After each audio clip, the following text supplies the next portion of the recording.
عشان ادور عليه. يعني فشخت نفسي. بس فايه اللي حصل، كنت هروح الجيم. المهم ايه، كنت بقول ايه، قلت كنت عايزة اروح الجيم. ففي حاجة في بتاع كده صيفي، تيشيرت صيفي بتاع الجيم. كنت مدخلاه في الصيفي بقى. فطبعا انا مش فاكرة ان انا دخلته في الصيفي، فقعدت الفلف عليه، نزلت الدولاب كله. وبعدين طلعت بقى الشنط اللي فيها الصيفي عشان ادور عليه.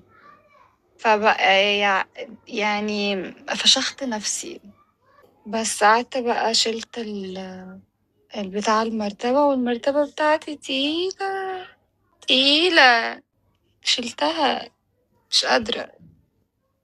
والشنط بقى اللي فيها اللبس تقيلة، فبجد جسمي